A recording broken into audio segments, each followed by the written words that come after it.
Kjo deklarata e Jamarbër Maltezi në dalje nga gjykata e posaçme ku fundit ka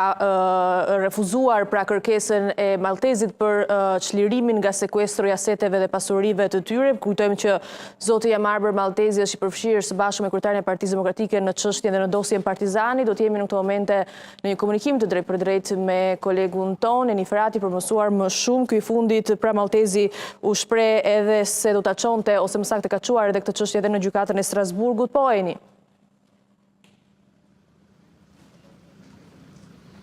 Përshëndetje, Ujeza, në fakt kanë qenë dy vendime ditës sot me lidhur pikërisht me sekuestron preventive ndaj pronave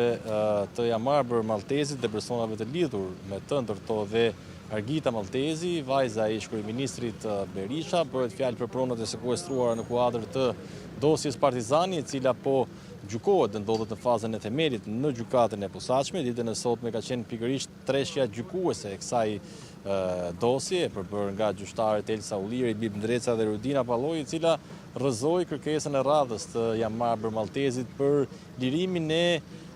pasurive të vëna në sekuestro që në vitin 2023, atëherë kur dhe nisi procesi Partizani, ku zoti Jamarbër Maltezi është i pandehur. Nga ana tjetër, po ditën e sotme gjykata e lartë në dhomë këshillimi ka rrëzuar rekursin e radhës të paraqitur nga Jamarbër Maltezi dhe Argita Maltezit, të cilët gjithashtu kishin kërkuar që krahas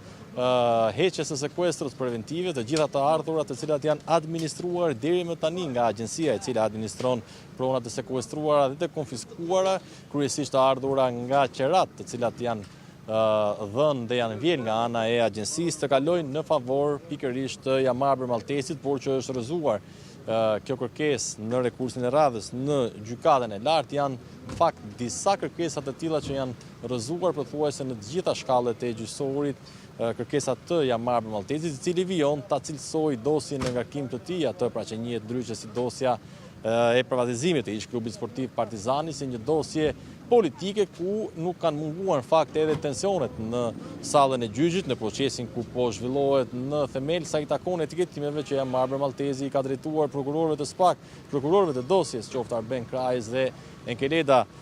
Milonajt, ndërkohë që procesi tashmë pas parashtrimeve që kanë bërë palët pritet të hyjë në fazën e diskutimeve apo dëshmitarëve që do t'irren, ku pritet që gjykata të vendosë nëse